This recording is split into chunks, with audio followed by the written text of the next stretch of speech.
Welcome back to another episode of the Wrinkly Brain Podcast. This is a SmoothBrainEDH affiliated podcast where we like to goof, gaff, and talk about the Commander format. I'm your host, Jason, flying solo today, but I do have one guest with me today, my good friend Jake, making his debut on the podcast. Hi. Jake, glad to have you here. In case you're all wondering, Jake is one of our SmoothBrainEDH castmates. He's rather new. You haven't seen him on too many videos, like just 2, right? At this point? 2 or 3. Mm-hmm. Something like that. Yeah. Jake's here because he likes to make people suffer. I play Stax. In the spirit of spooky, we're going to talk about the scariest archetype in all of EDH, Stax. Mm-hmm. So, what we want to talk about today is, alright, what's the difference between tax and Stax? And just share the types of cards, how effective they are, and some excellent bad beat stories. For sure. So let's just jump right into it. Alright, so what's the difference between Stax and tax? At least according to you. So the way that I wrote it down was I said the Tax's goal is to leverage differences in between how your deck functions versus your opponent's decks to create early advantage and act as a safety valve versus fast wins. Think Sphere of Resistance, making Thoracle combo take 5 mana instead of 3. Stax looks to choke your opponent out of playing the game long enough for you to present a win and also to stop interruption, often by piling Stax effects on top of taxes to make an unnavigatable game state. Yep. And Jake did the best words. Also, thank you for hitting our Thoracle count for the day. That's our Thoracle quota every episode. It's got to be in there. Let the hate flow through you. Only allowed to say it once? I wouldn't have blown it so early otherwise. Yeah, we're still a little early into it, so it's like saying the F word in a PG-13 right, movie. Yeah. We blew our one. Mm-hmm. And Stax is huge. It is something that at mid and lower power commander you tend to not see too often, but once you get into the higher powers, you start seeing it really often. Sure. Especially at CEDH level, where obviously it's powerful enough that CEDH not only finds it useful, but as a need and a pillar of the format.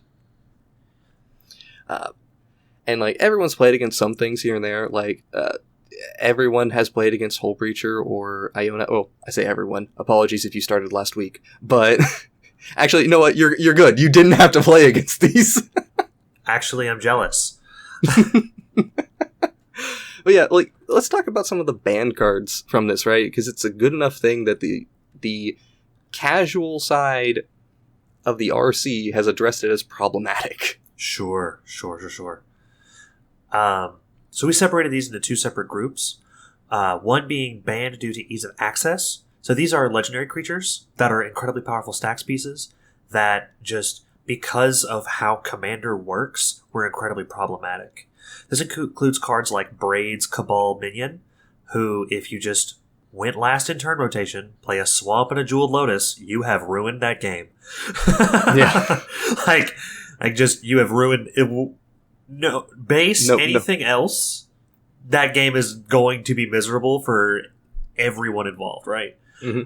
Or Irayo Soratami Ascendant, who can very quickly come down, flip, and then just be a counter your first spell for the rest of the game. I mean, we recently saw that Gen Gitaxis reprint that had a similar effect of countering the first spell that they cast, but it had an extra cost on it. And it costs 6. Or, right? Isn't it 6? I think it's 7. Is it 7? More. It costs more. More. Yeah, not a 2-mana creature that you can have as a right. commander and flip on turn 1. That has happened to me. Isn't it also just an enchantment when it flips, so it's also harder to remove? Yeah, so significantly harder to remove. For sure. Not every color has even ways to get rid of it at that point. Mm-hmm. And then Leovold, Emissary of Trests, is the last one that falls into that category, just because it turns out cutting off card draw is too good. A theme that we'll see again in this ban list. Yeah, I must say, I bless all the souls that never had to deal with turn 1 Mana Dork, turn 2 Leovold, turn 3 Teferi's Puzzle Box, game's over. Oh my god, it was awful. I was playing less CEDH in 4-person pods and I was playing actually 1v1 French Commander at that point, And it was still obnoxious there, where it's only one person getting locked out. When it was just groups of... I cannot imagine how awful it was at that point. Because if we're talking like Manadork, you're assuming that people can't ever cast Leovold on turn 1. Mm-hmm. Ugh. Oh, trust me. This was the only card I can really think of where for people who remember, I played a lot in a college club for Magic-related stuff. This is the only card that I can really remember where we just soft banned it before it actually got banned. Like, we would have our Rule Zero conversations, but we were generally like, play whatever you want, as long as we're like, we can all adapt to what's going on. But Leovold was the only thing where someone said, yeah, I want to bring a casual Leovold deck. And it's like, okay, how casual? Do you have any wheels in the deck? Do you have any lock pieces? And he said, no. And that description, yeah, I know. I was like, you don't have Why wheels, are you playing Leovold then? Yeah. I was like, okay, sure. And this was also before you had access to EDH Rec. Right. You didn't have a single source. You had to go and dig through a bunch of decks to figure out on Tapped Out. We didn't have the best resources here. And he's still, that sequence I described of turn 1 Dork, turn 2 Leovold, turn 3 Teferi's Puzzle Box is what happened that game. He just didn't realize it was a lock. Right. He's like, oh, you get your first draw step every turn. It's like, yeah, dude, we've played 1 land each. You were first in the turn order. Right. So, yeah, there was no game to be had there. Sure. And sure. I wanted to do casual Leovold Elves, and I was told no, so I'm a little salty on that one. Tasigur Elves is fun. Yeah, fair enough. Banana Ball. Banana Ball. Banana Ball, that's the name of that deck. I will not accept any criticism at this time. Excellent. So outside of the ones who are banned because they were problematic as your commander, we also have some cards that are banned because they leverage the commander format in too powerful a way. Most players don't know the card limited resources. And that's just because actually what's funny is a lot of the times I will bring this card up and people will say, yeah, the Marshall Sutcliffe, right? The podcast is like, oh, they named that after something actually. And also it's also resources for limit. It's a pun. It's a big pun. Mm-hmm. But just for anyone who may not be familiar with this card, because it is a little bit more obscure, when it enters the battlefield, each player chooses 5 lands they control and sacrifice the rest. This is 1 white for an enchantment, by the way. And then each player may not play lands as long as there are 10 or more lands on the battlefield. So the first clause already kind of sucks, right? But there being 4 players and only 10 lands total is incredibly problematic. I actually saw a deck list that was talking about no ban list commander, and it was I want to say it was Naya ramp, with the goal being tutor for limited resources with 6 lands on the battlefield. And just get to be, all right, I have half of the total allotment out of what everybody gets to have. It's just not a card that I have any interest in ever playing against, and I don't think one that people... I see arguments for people asking to take cards off of the ban list. I have never seen a single person go, free my boy limited resources. No, limited resources is a card where I could maybe, in extreme specific CEDH circumstances, see a reason why I would want to have that in the format, but it would only be in CEDH, and it would just be, one, it's a miserable experience, and it doesn't really add much. It just takes away options. But at the same time, it's also it's clear that this card was not designed with multiplayer in mind. It was designed with 1v1, right? Sacrifice down to 5 lands. If each of you had 5 lands, that's your 10 land quota for the entire game. Sure. There's the goal. Nope. Not this time. Also of note, lands can still be put into play by purpose of effects. So ramp strategies, one of the most breakable things in Commander, I think, especially in casual power levels, become even better because when the ramp player is the only one allowed to have lands, that's not good. Yeah. And it forces you even further down the needing fast mana, which is... And for clarification, I am primarily a mono white Stax player. If anyone in the world has, like, reason to be like, yes, this would be fine, unban it, give it to me, it's me. And even I'm like, no, hate this card. Get rid. The next one we have on here is Hull Breacher, which some people may have actually played versus this card in Commander. Probably a fair number. What was your experience versus Hull Breacher like, Jason? I didn't actually play against Hull Breacher too often because I didn't get to play Commander too much at that time. Okay. For that was window a weird that it was time. legal. Yeah. Yeah, it was like... It was Pandemic only legal stuff, for right? like not even 6 months, right? It was closer to a year, I want to say. It was a short period, though, either way. I think it's that part of that was during the pandemic. Yeah. So, like, it feels like a very short window of time because time wasn't real for a while. It still isn't. Time isn't real, that's fair. But the my experience with Hull Breacher was very limited, but at the same time, it's just another Leovold, right? So... Yeah. It's just not your commander, and it's in every blue deck now. And also it ramps? Yeah. It does make treasures, remember? Like, oh. Yeah, the only time I do distinctly remember playing against Hull Breacher was playing against... Oh god, why am I blanking on these commanders? Braylon and Shabraz and CEDH. Right. With Hull Breacher. Right? I got hit with one Wheel of Fortune, and I was like, alright, game's over. Yep. That's it. My Timna piles can't handle this. That is incredibly fair. I remember being a mono white player at that time, looking at my... It's not Ilana Rhetoric. Spirit of the Labyrinth. The one that says you can't draw more than one. Looking at my Spirit of the Labyrinth going, you need to hit the gym, buddy. Blue has got you showed up right now. Get on it. Whatever you're doing, juice, more of it. It's like, I love what you're doing. You're perfect in every way, but you're not this. Yeah. For sure. Yeah, Hull Breacher was so bad to deal with. For sure. Yeah, it's a good ban.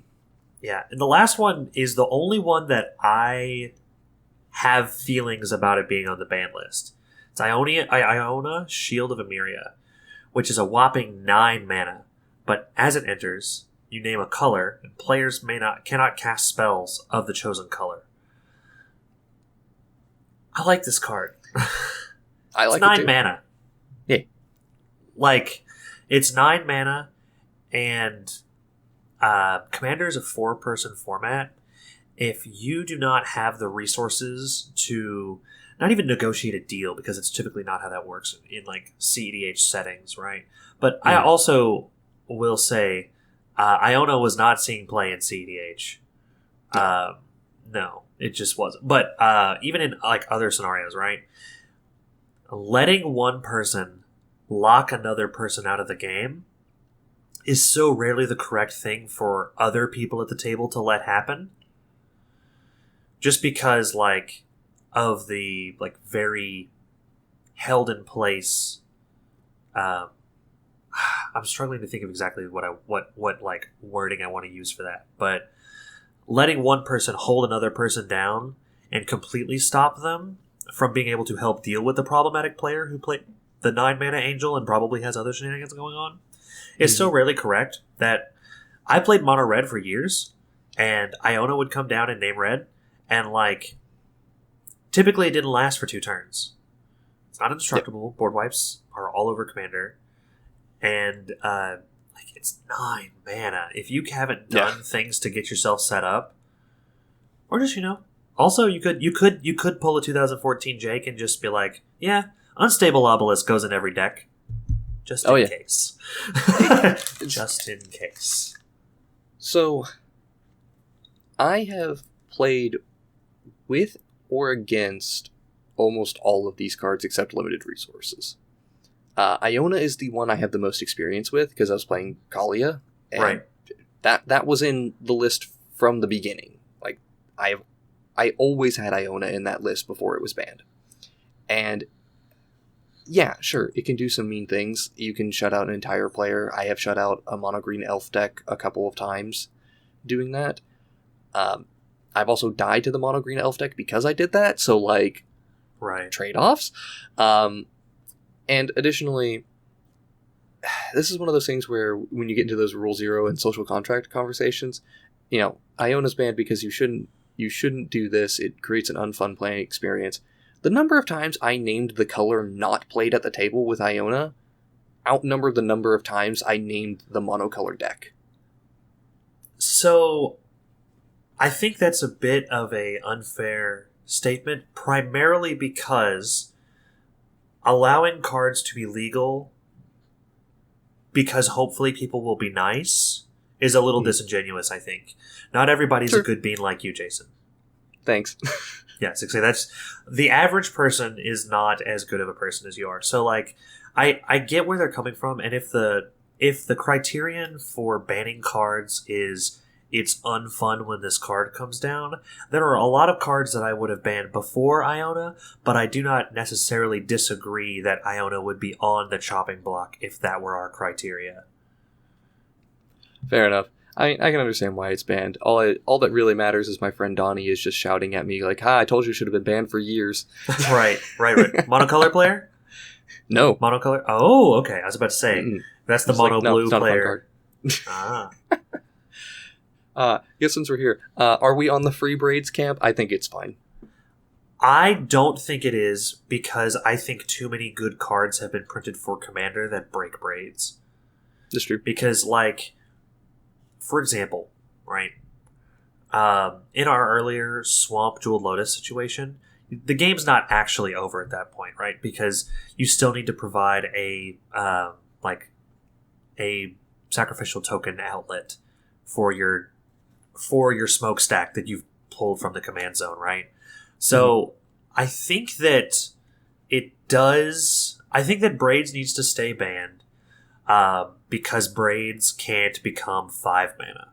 If Braids became 5 mana, I think it would be fine, but or at least just like some number that's a little harder to hit on turn 1, because there are just too many scenarios where you just go like, oops, and can do it, right? Yeah, you mentioned Jeweled Lotus, but black is also the color that gives you Dark Ritual, so there is a concern there with fast mana.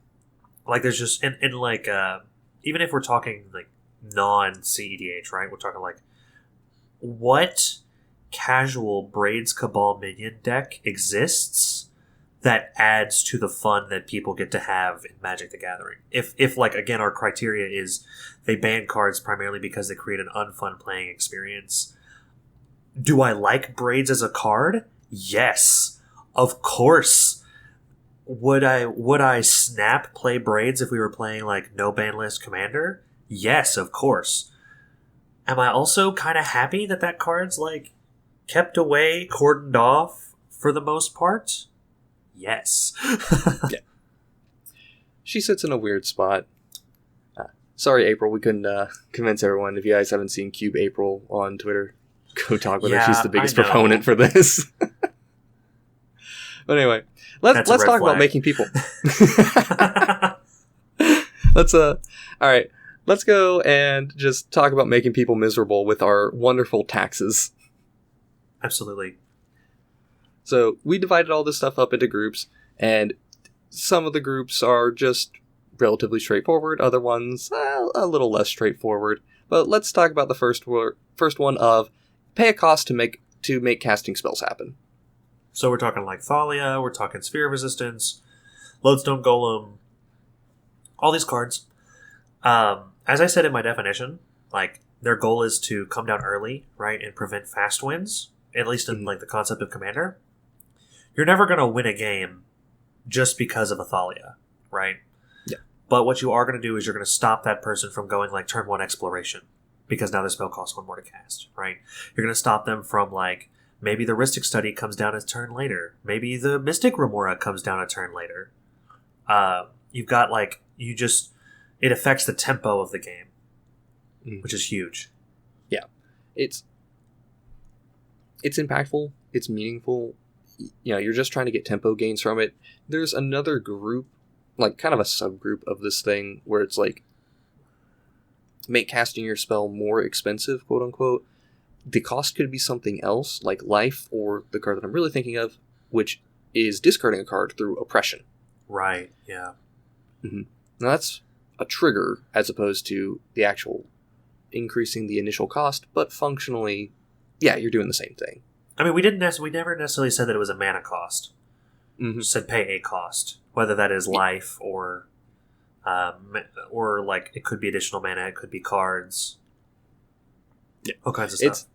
There's all sorts of things, and like sometimes these things affect you more than you realize. Like, Sure. Dude, back in the glory days of the club here. So when I was playing Kaalia nonstop, taxes are not particularly effective against a Kaalia deck, because if Kaalia's online and protected, you don't pay costs to do anything. You just go. But if you get stopped early, it matters a lot. And you mentioned, you know, you're not going to win because of Athalia. I do have Athalia winning the game for somebody, though, in combination with a strip mine.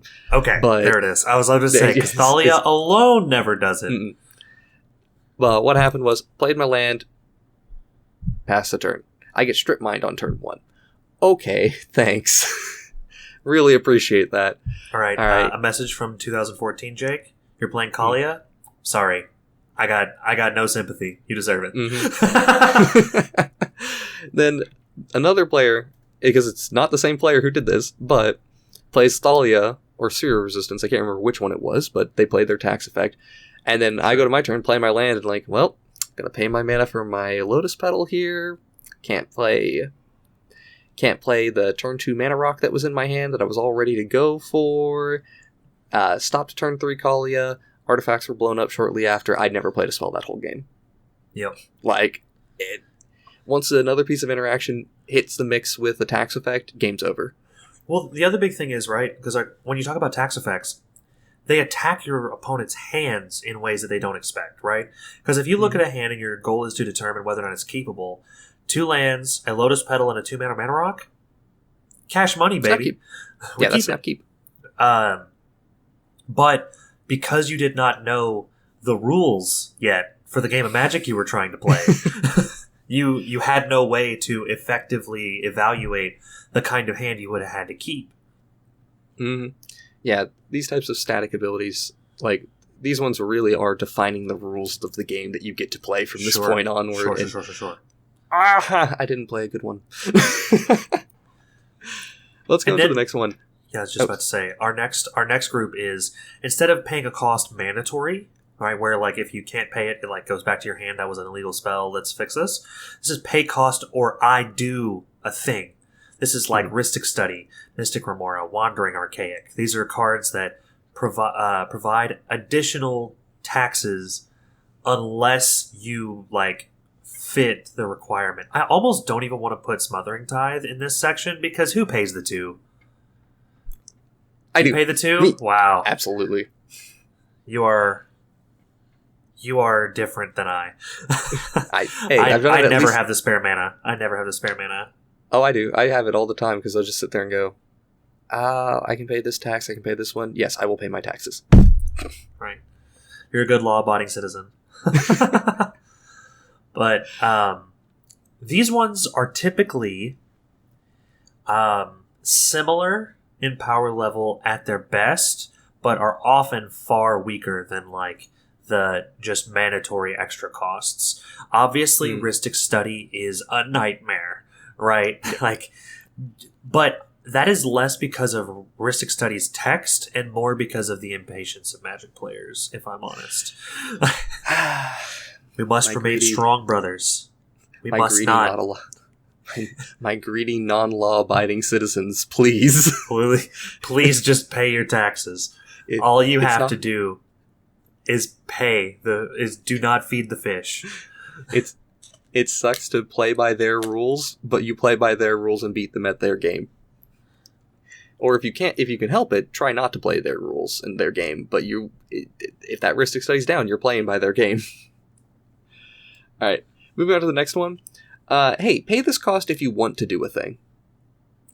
And we did put some weird ones in this category because we kind of took a couple liberties with what doing a thing means. Doing a thing can mean keeping your creatures because there's a Tabernacle of Pendrell Vale in play, right? Yeah. This is just anything where there's an effect that you would want, and I'm going to make you pay some arbitrary cost in order to do it.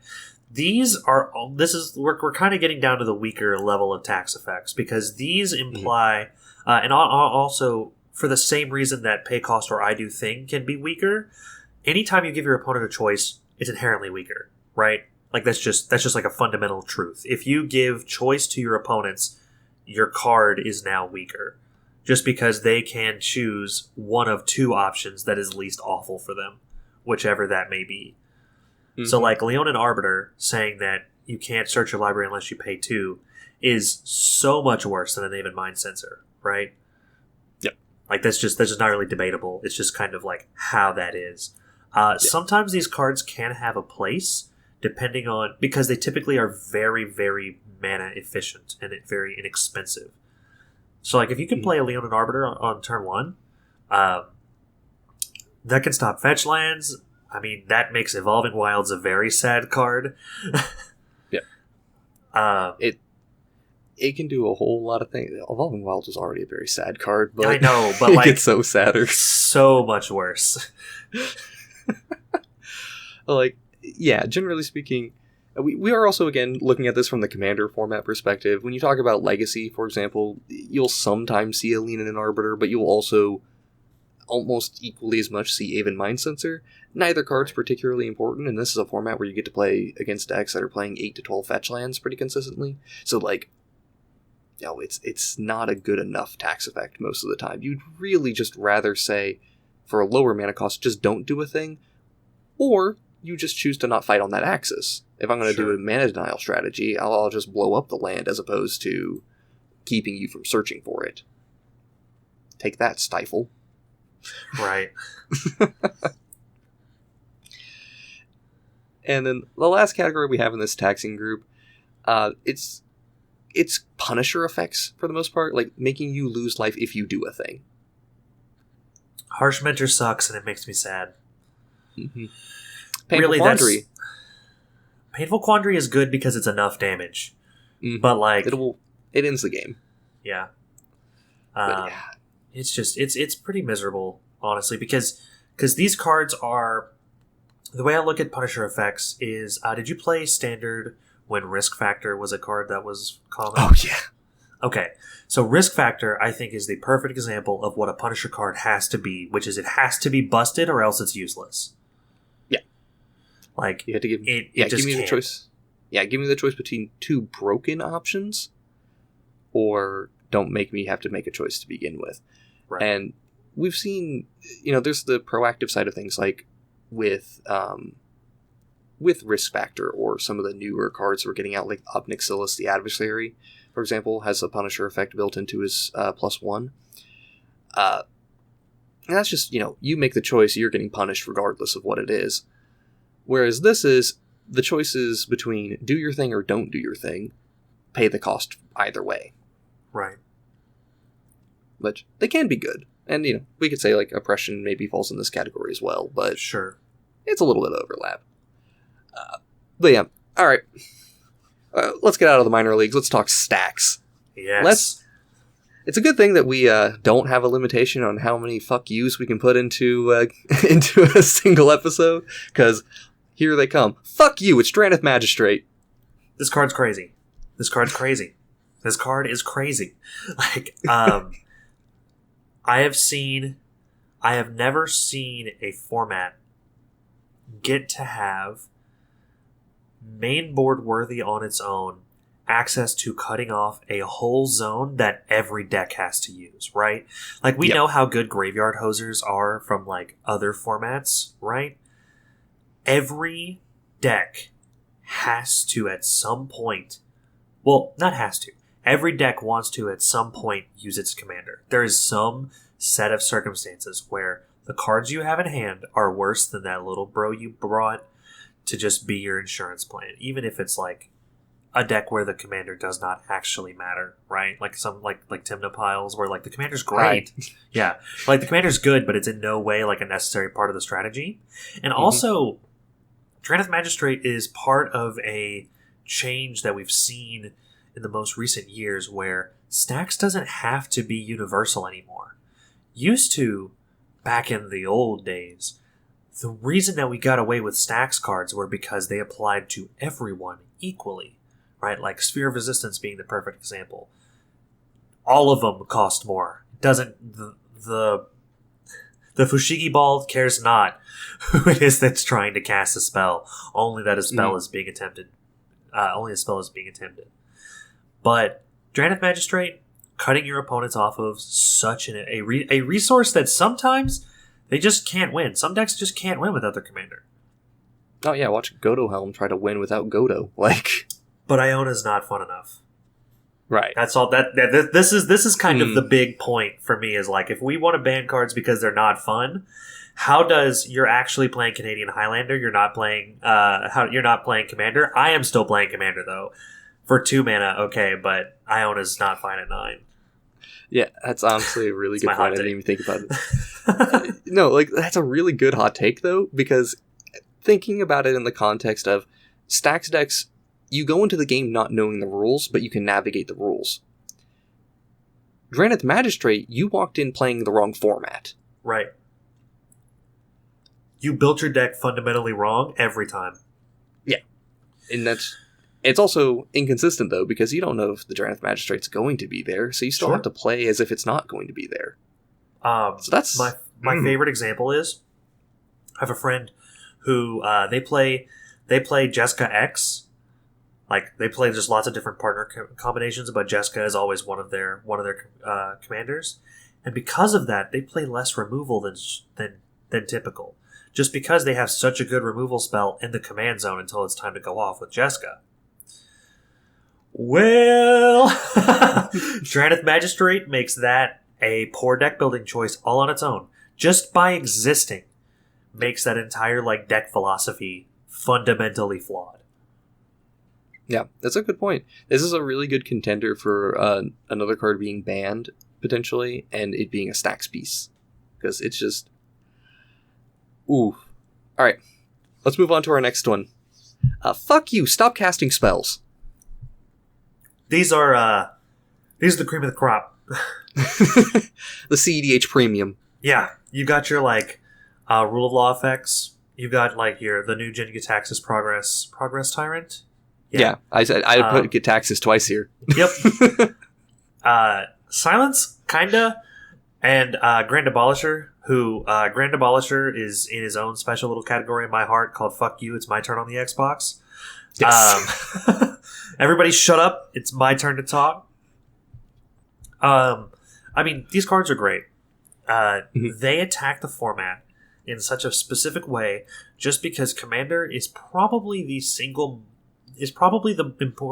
format most consistently impacted by who gets to start double spelling first. You know? Yeah. That is just such an indicator as to who's actually ahead in Commander, whereas in other formats that's not necessarily always the case. Burn is going to start double spelling turn 2. Doesn't necessarily mean that they're going off. Yeah. But a rule of law, if they ever make an artifact rule of law, even if it's white, mono white Stax will genuinely be good. It's fine now. It will be good if there's ever a white artifact rule of law. Yeah, we have Aether Swarm. That's actually good. But it's also a creature. And sure. it only stops... It stops multi-spelling of non-artifact spells, which... Artifacts are your big enabler, right? Artifacts... Is Artifact the second most popular card type in Commander, I wonder? I feel like Creature has to be number 1. Yeah, I would imagine. I bet Artifact is number 2. It's definitely, in terms of card type that you're building around, I see way more artifact decks than I see people playing instant and sorcery decks, and we kind of just group instants and sorceries together inherently as well. If we're doing this, it doesn't help that you have to split those two up and say, who's built around only instants? Put your hands up. Calamax. Right? You only have so many options there. Thunder Dino. Power Rangers Dino Thunder. That's who's built around it. Mm-hmm. Yeah, and I want to bring up talking about Silence very quickly, because Silence and Ranger Captain of Eos by extension, like these one-shot Stax effects, they're interesting. I don't know if I'm conflicted as to whether or not they're Stax or just a turn of interaction. So Ranger Captain, really I will argue, is much more a Stax piece because it sits there and it lets you know, right? Like it tells you ahead of time. So in my mind, any card that, knowing that you have it, changes the way that your opponent has to play in order to not get hosed is a Stax piece in some form, right? And like Ranger Captain of Eos sitting on the battlefield, that will change how people play the game. So like Silence probably could go off of this list, but realistically, the uninterruptible win portion of Stax is what I'm looking for when I look at Silence, right? Yeah, that makes sense. It's interesting. It's not inherently clear, but it is very, very potent still. You know, for sure. If people haven't caught on yet, we both play a fair bit of CEDH. Jake plays more than I do at this point, because you played almost every week at this point. Or every other week, at least. Currently bi-weekly, yes. But I do participate in like a local CEDH scene, which we actually have more than we actually have like 2+ pods per week now, so it's not even like the same 4 guys playing. Yeah, right? That's awesome. Yeah. Like 2+ pods of CEDH on a weekly basis, and that's without me being there. We have had 3 at one point. But like, and they're all decks that belong at a CEDH table. We don't have any like, oh well, I kind of got thrown in here, guys. You know, like we have a commander event, we separate it to where like these are all CEDH decks. Like a regular table will be like Thrasios Temna because Dylan is there always. Jessica Ishai. I'll be on like Oswald Fiddlebender Stax, and like we have somebody who just built Vohar, Doomsday, Isochron Scepter. That deck's good, by the way. That deck does seem fun. I need to see more Vohar. But yeah, regardless, aside from talking about my street cred, like yeah, Silence. It's a super impactful card, particularly at the CDH level. I'm interested in seeing what people think about it. Please let us know in the comments if you have any opinions on Silence as being considered a Stax piece, or if you consider it interaction, like one-shot interaction. All right, let's speed it up a little bit. Absolutely. Fuck you and your activated abilities. These make me sad because I'm mono white artifact Stax, but I do play a Null Rod, but only because I have a reliable way to sacrifice it. Mm-hmm. Yeah, Null Rod, Collector Oof, Pithing Needle. I play every needle I can get my hand on. I play every needle I can get my hand on. The big thing about Needle is there are so many things that only Needle stops, right? Like, Jessica is very hard to stop unless you just Needle it. No big deal. It's also the only way currently, I think, that you can interact with Basiju and Otawara. Ah, fair point. Yeah. As far as static on the board effects, and that's actually super relevant because there are lots of like people attempting to do like Omen Machine and what's the name of it? Knowledge Pool. Knowledge Pool locks in CDH, and like those kind of just don't work if your opponent can draw into an Otawara eventually, and bounce it. Then everything is weird for a turn because people have just been discarding for like 40 turns or something crazy like that. Yeah, you got to be able to close up the game at some point as well, which complicates the matter. This is where Karn steps in and says, "No, this Mykinson's lattice is getting in for damage." Right? Yeah, hit him. All right, next up, we've got fuck your card type. This could be artifacts, lands, creatures, non-creatures, whatever. We're talking. Ensnaring Bridge saying you don't get to attack. Torpor Orb saying, creatures just don't get to enter the battlefield, do things. Everyone's favorite, Blood Moon. Everyone's second favorite, Jockle Hops. just mass land destruction in general, or just like repeated land sacrifice and stuff like that. You also have the new Sheoldred and the Abyss under this as just... Oh, no, it is the old Shieldred, the 7-mana Shieldred that makes you sack the constant your upkeep, sacrifice right? one. Right, yeah. And the Abyss does the same thing, right? Yep. Yeah.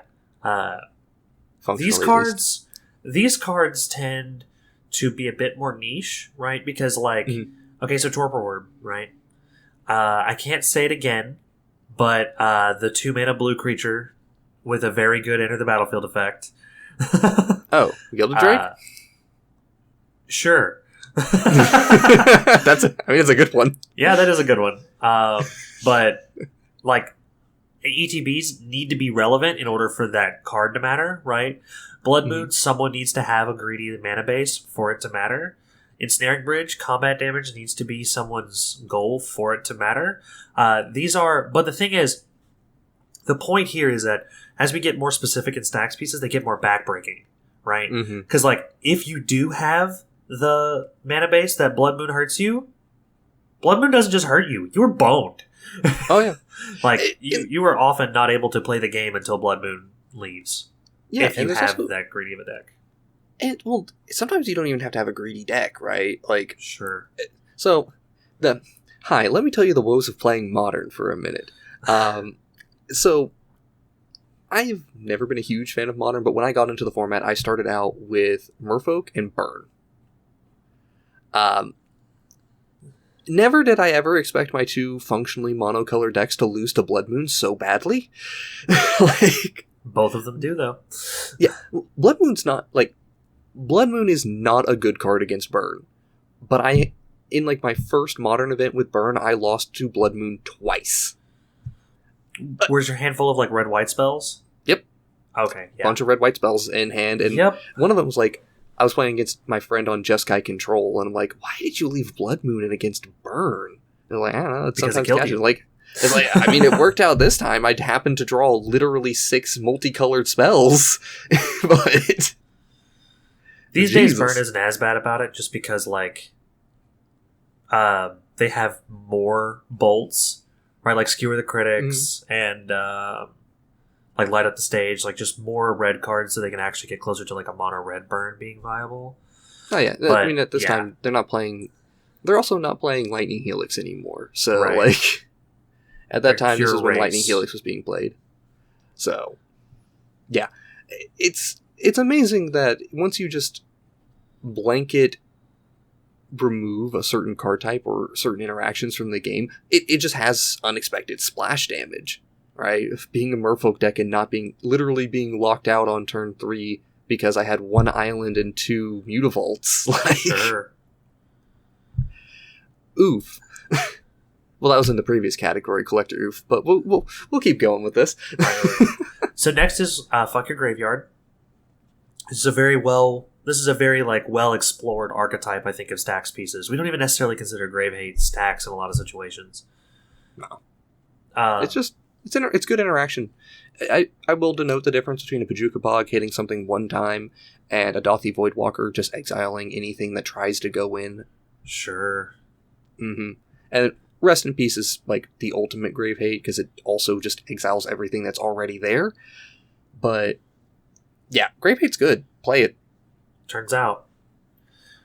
I don't even think that... I think that I would be interested in seeing if, like, how many people consider Grave Hate Stax. But it is. It is. It's fundamentally, that is what it is, but a lot of people will sometimes just view it as, like, it's fine interaction. It's another one that's probably pretty polarizing as far as, like, the decks you're playing against, because Grave Hate can be actually useless, right? There can be there can be games where Grave Hate can actually do nothing. Like, it's all dependent on the decks. But then you have, like, hey, I'm playing against the Gitrog monster. I'm just gonna die. Please, let's put a rip down. Yeah, it's talking about Stax pieces that when they fundamentally changed rules, like going back to the Blood Moon example a little bit, sometimes you enable your opponent by turning their lands into mountains because they didn't have red mana before. Sure. Things like that'll happen. On very rare instances, Grave Hate can actually enable a deck. Helm of Obedience. I think I was watching, I think it was Brian Koval.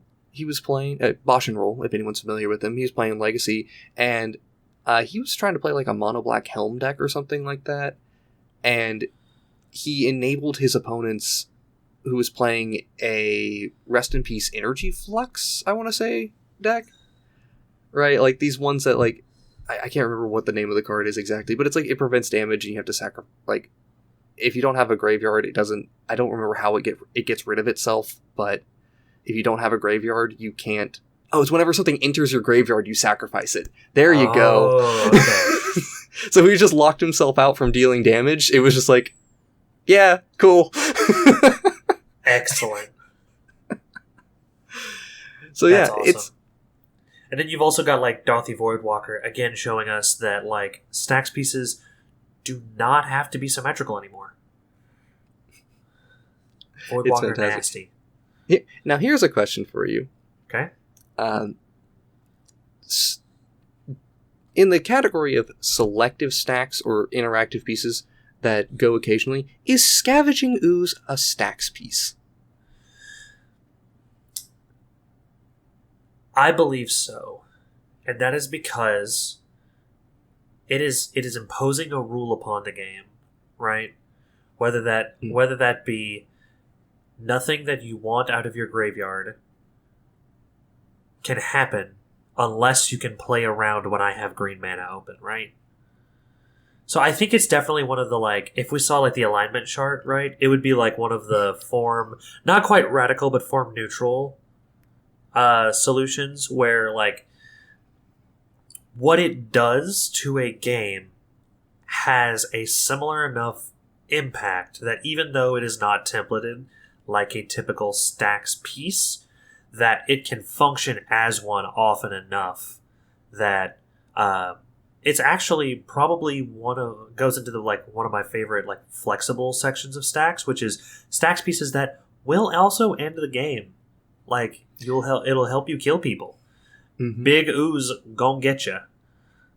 That it will. Same with a good old Lion Sash, right? Yeah, I had to cut that from Oswald, which was really unfortunate. Oh, no. It's a cool card. Turns out Unlicensed Hearse is just way better. Oh, fair enough. Okay. Unlicensed Hearse is so good. Okay, that makes a lot of sense, because I was sitting there like, man, I could understand it not being quite good enough, or doing something. No, we just went for the big bus. Yeah. Oh! Get in the car. Where are we going? Right. I'm not telling you. Well, I'll tell you where we're not going. Searching your deck. Fuck you don't get to search. Opposition Agent. Again, these new cards, one-sided Stax effects, are so scary. Mind Sensor. And then, of course, the rare, good red Stax card, Stranglehold. Classic. We love to see a Stranglehold. What is that other thing? Does it prevent extra turns or, like, gaining life? I don't remember what the other thing is. Gaining life. You can't gain life as well. I think they just were like, maybe this doesn't feel like enough for a red card. I mean, that's so fair. They just stack. They just put you can't gain life, and it was like, okay, now this feels like a red card. Yeah, and there we did it. Yeah, it's, God, good red Stax pieces are so few and far between. Correct. You can get some good Punisher pieces, but you can't get good Stax. Nonetheless, it's like, I don't know. You sometimes get those weird, like, grave hate related things where if it was dealt damage, it gets exiled. But I don't know. That's weird. I don't think it counts. Yeah, I don't either. All right. Fuck your card draw. So, Eidolon of Rhetoric is actually a rule of law. It's Spirit of Labyrinth that is the, like, fuck your card draw for white. But yeah, like, Spirit of Labyrinth, Uba Mask, Smothering Tithe, Rip in Pieces, Hull Breacher. I would argue that Smothering Tithe, if you're playing like a Brainstorm, you just can't pay all 6 of that normally. Oh god, no. Like, you just, like, because it's 2 and it's each card you draw, it is so rare that decks that draw a lot of cards can actually pay all of the tax, even if they wanted to, and they normally don't even. These cards are good because if you were in a Winota deck, right, card advantage is something you're going to struggle with, or like a mono white deck.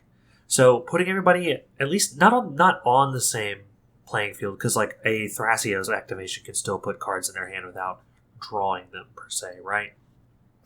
Well, Thrasios does draw it, but Thrasios does draw it, but okay, no, also only the ramp function works.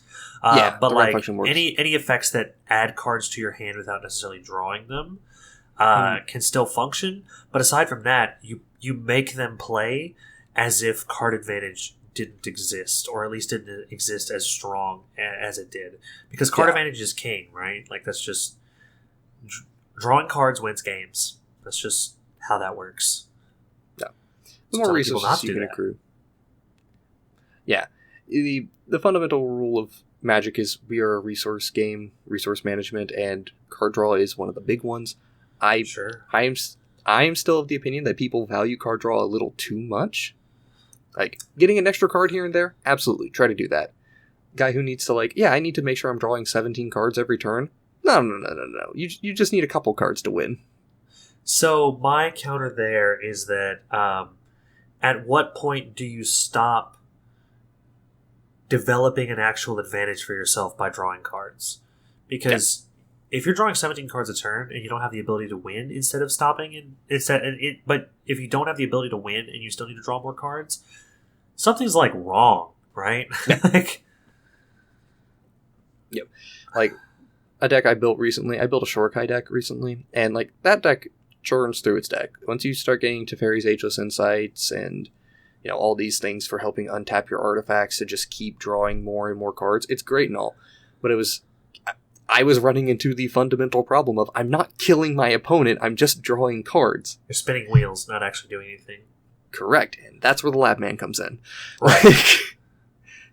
And yes, you better wield those mysteries. Oh yeah, the first game I put Jace Wielder of Mysteries in, he won the game. Excellent. Our next category here is, it's Silver Bullets. These are very niche-specific cards that just stop some decks from working. My kind of go-to here is if you're trying to play Crick, I don't remember what the rest of that thing's name is. Son of Yawgmoth. Son of Yawgmoth? Okay, I thought that was. And if you were playing a Crick deck and your opponent gets down a Yisharn, you are pretty boned. Yeah. You are no longer participating in that game in the same way that you were before, right? Mm-hmm. Your deck is fundamentally changed. Let's talk about some love for some good smoked ham over here.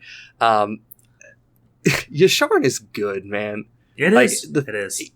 It is so niche in such a silver bullet, but what it hits is just one of those things that people don't realize they use so often. Just casually paying one life. Just no force of will for you. No cracking your fetch lands. You're just not allowed to do this. Right. Very powerful. One of the biggest reasons to go into green if you're wanting to play Stax. Oh, yeah. As far as green-white cards. Yeah, and we can also talk on another type of silver bullet.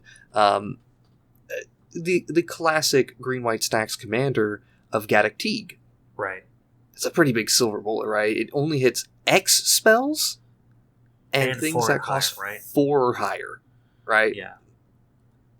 In Commander, we do play with a little bit higher mana value than you will in Modern for the most part. For sure. But still, it has more general use cases, but 4 or greater is still a pretty narrow option. So, yeah, Gaddock Teague and Yisharn, they silver bullet just right.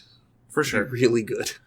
And then also, we were talking earlier, we mentioned it earlier, but it's worth bringing up again that Pithing Needle is probably one of the best silver bullets in the game, right? Yeah. If you want to talk silver bullets, that is precision. Right. This specific thing. You are threading the needle, as it were. Yes.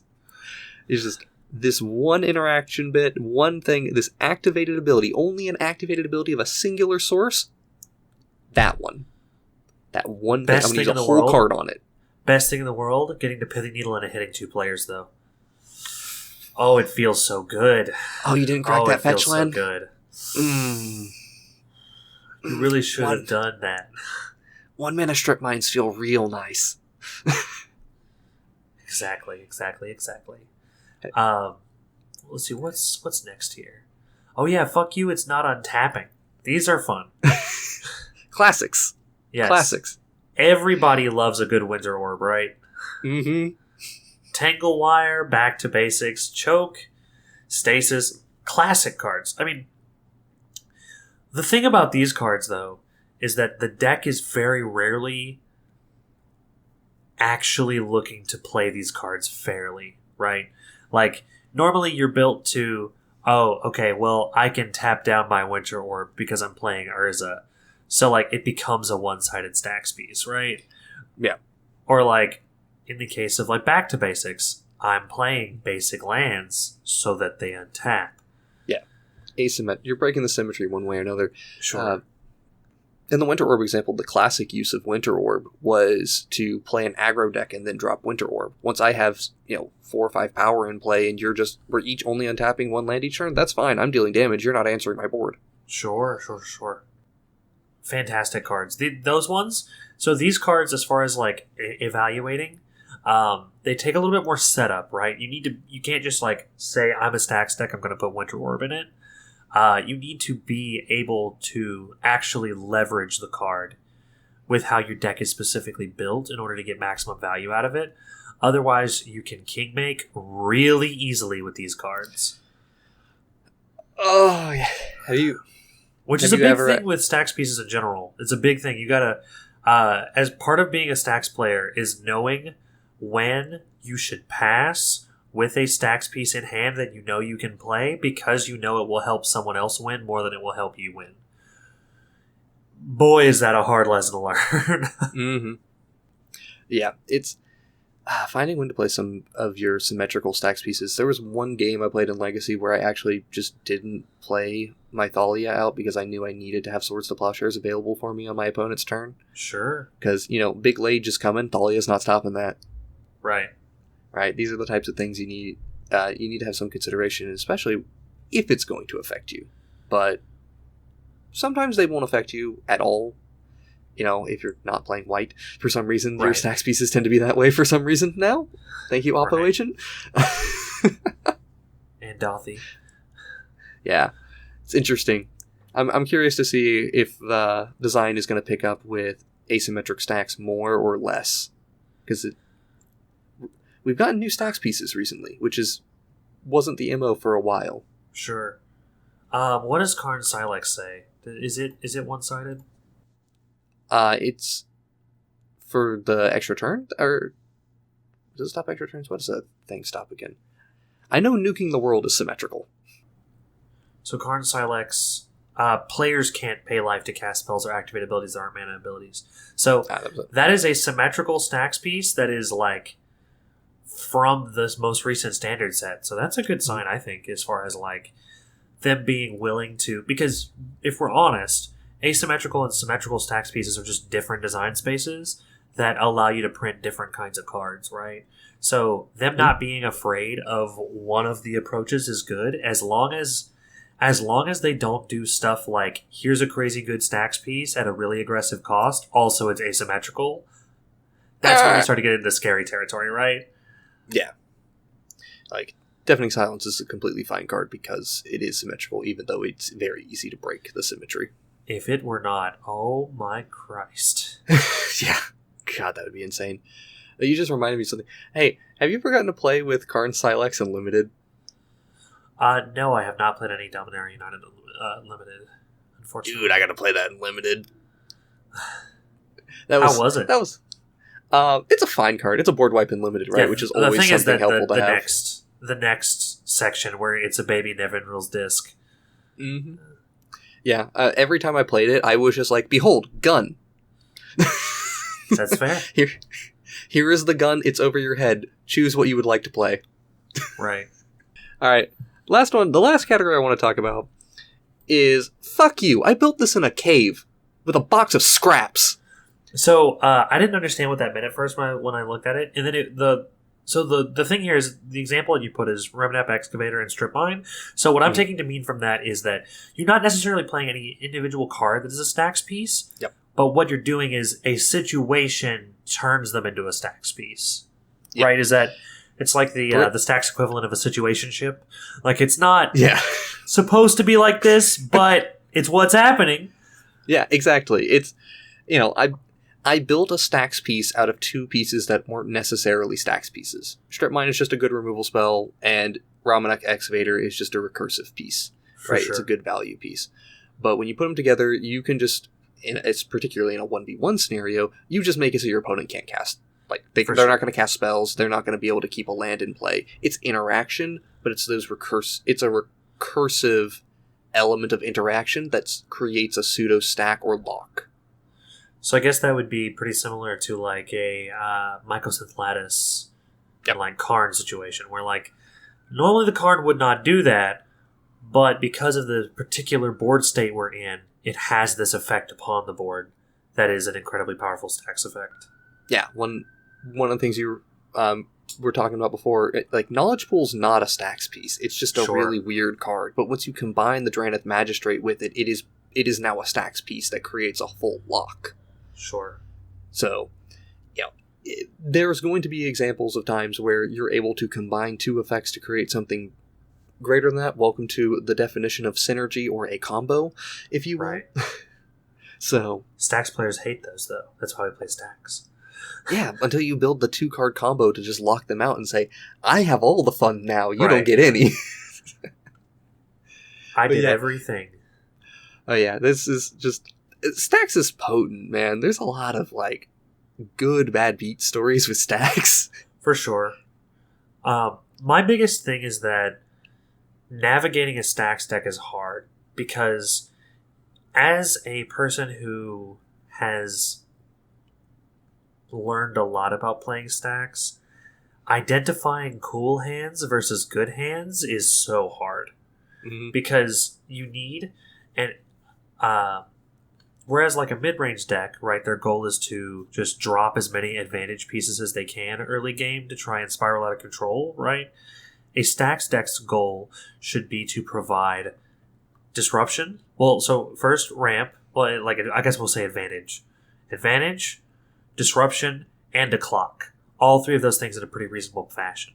Because stuff like a Pithing Needle, they will eventually draw the removal spell for it, right? Like the Spirit of the Labyrinth, they're still drawing their 1 card per turn. Like the Rule of Laws, eventually they'll draw a bounce spell or a removal spell, even if they're like... So many of these Stax pieces are not permanent effects. You are buying time. Right? Like, the situation where you get to actually lock a table out is actually pretty rare. Most of the time you're on, like, I will hold everyone back, and then the hope being that by the time everyone comes out of it, because they will get out of it, that you've gotten so far ahead that they can't catch up to you from that point. More so than... I want to make it so that my friends don't cast any spells ever. Yeah, you're fewer situations of hard lock, and you're more talking about like that old use of Winter Orb with having the aggro creature, right? Sure. Aggro deck plus Winter Orb or Armageddon, the old school combo of using Stax pieces and breaking symmetry on them. Realistically, that's kind of what you're trying to do. You're just doing it by compiling more and more taxes on your opponents. Sure. Yeah, like, I wanted to chat with you for just a second, because distinguishing between good and cool is actually a really fascinating point, and I like that you bring it up. Okay. Because I wanted to provide you a simple, like, sample hand and 3 decks that you're playing against. I want you to chat with me on this one if you think that's, like, good or bad. Perfect. So, I love this. So, you have in your hand access to 3 mana sources, one of which is a Lotus Petal. You have Rest in Peace, Drannith Magistrate, Swords to Plowshares, and then some cards you can't cast.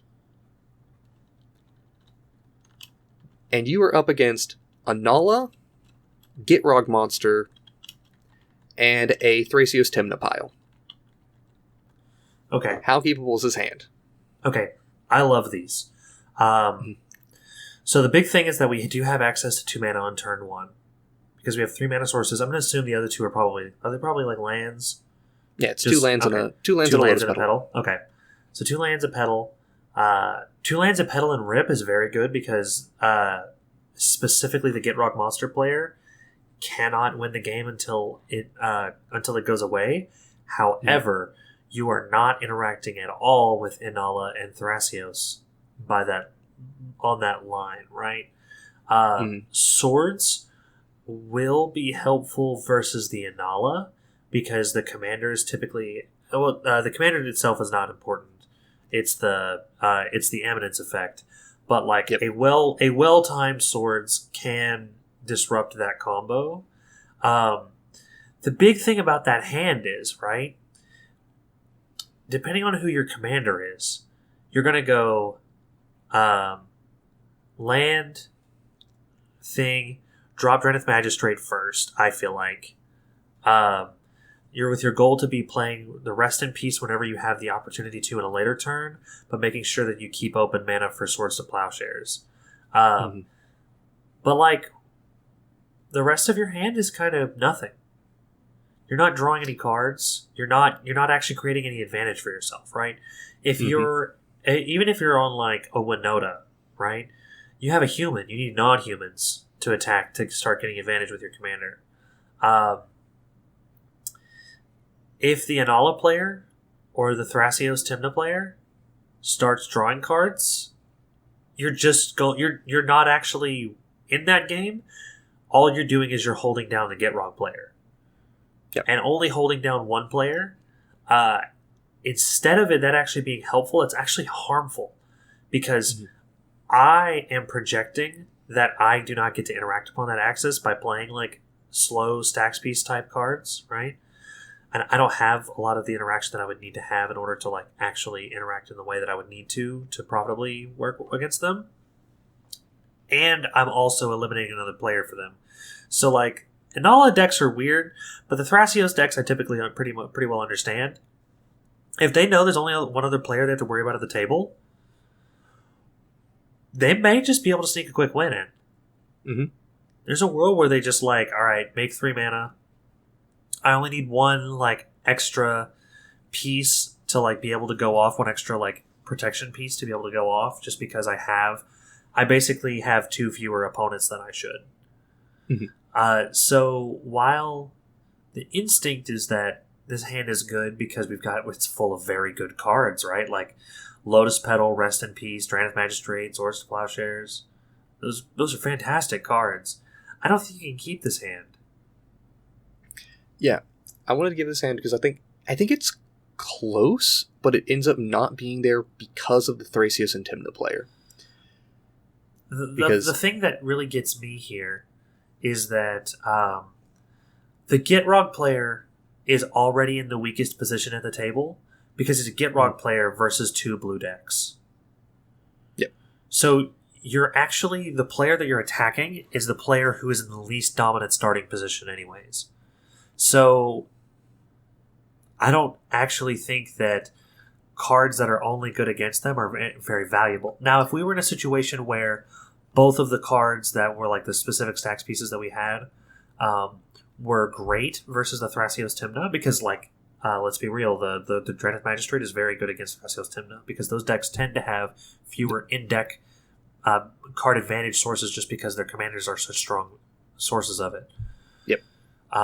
If both of them were good versus that, I would be like, maybe this is a keep, just because I think the Tymna Thrasios deck is the from 0. This is who I'm looking at. Whether the first turn changes that or not, because like maybe the Inala hand is crazy. I think that like from your starting position, identifying who the threat is and actually playing with that in mind is so important in the situation that I don't think you can actually keep this hand. Yeah. I think it's so very close, because I think you are undervaluing the value of Rest in Peace against Inala, because the Inala has 2 big builds. The current one that's mostly played is heavily reliant on its graveyard, because it's trying to do those. Yeah, it's trying to do those. I can't remember the name of the card, but it's a 7 mana thing that ETBs and returns 2 instants or sorceries from its graveyard, and it's trying to loop that thing over and over with reanimation effects and like Burnt Offering to generate a ton of mana. Sure. Yeah, that's what it's doing. So The Rest in Peace is really good there. But this could also be a Wonderwine Prophet deck, and you just have no idea, and you are still not stopping its Thoracle combo. So, or at least you're not interacting with Thoracle in any meaningful way with this hand. Nor are you meaningfully interacting with Ad Nauseam, which is a card you really need to be able to interact with. Right. So, also, I was kind of like assuming like this is an Oswald deck because that's what you play, but I didn't say that inherently. And there's no artifact that you want to sacrifice. For sure. Yeah, I have no way to actually develop an advantageous hand out of this, right? Like I kind of dump my hand, and then I kind of hope I drew good cards later on, which is so rough because especially in Stax decks, drawing 3 lands in a row can't just be GG. It's just and because your card quality matters so much that like you really have to, especially because Commander has the 1 free Mull. Yeah, like I just never keep the 7. If it's my second 7, I'm close on it. But I think we've got nothing to work with as far as like actually working our way up towards something that can present a win. All we're doing is spinning wheels. Yeah, it's kind of what I would call a coin flip keep. Like, you could flip the coin and it'd be perfect for what you need if you draw the right answers, or you flip your coin and you get absolutely nothing and nothing happens the entire game. I think really it depends on what that question mark card that we can't currently cast is. Yeah, I think that matters a fair bit. I was, like, in my mind, like, it's a 4 or 5 mana spell, something that you're not casting anytime soon based on... So, like, Savine's Reclamation. Oh, yeah, it could be Savine's Reclamation, which is contextual to what's in your graveyard, which you're shutting off, so, like, that would be... That's, like, actually uncastable. I was sitting there thinking, like, oh, maybe it's, like, Iron Soul Enforcer, for example, or, you know, it could be a good 3-mana card as well, that's just not something that interacts with what you need. So it's I just don't think that this hand is quite good enough. But yeah, I love these, like, test hand ideas. They're so much fun. Test hands are fun. Alright. With that, we've covered the spookiest, scariest archetype in all of EDH, and particularly dealing with it in CEDH environments. Jake, thank you very much for coming on to the show today. Really appreciate you. Really appreciate having you on. My pleasure. Alright, and thank you to everyone who was watching today. This has been another episode of the Wrinkly Brain Podcast. If you like seeing edited gameplay videos, you can go to our main channel, SmoothBrainEDH. We upload every Saturday at 11 o'clock Eastern Time. And don't forget to like and subscribe, comment. We've given you a couple of prompts if you didn't check them. Let us know, is Scavenging Ooze a Stax piece, for example? We're really interested in knowing what you think about it. And if you want to talk to us directly, feel free to join our Discord. And if you're interested in supporting us financially, you can check out our Patreon. All those links are directly in the description. You can click on the link tree to find them. Yeah, all easily accessible. And we just got an affiliate linked with Inked Gaming, so if you would like to get some SmoothBrainEDH playmats, feel free to use our artwork and use that. Get yourself a playmat. It's really cool. Alright, and this has been Jason with Jake. Thank you all very much for watching, and have a great day. Bye-bye.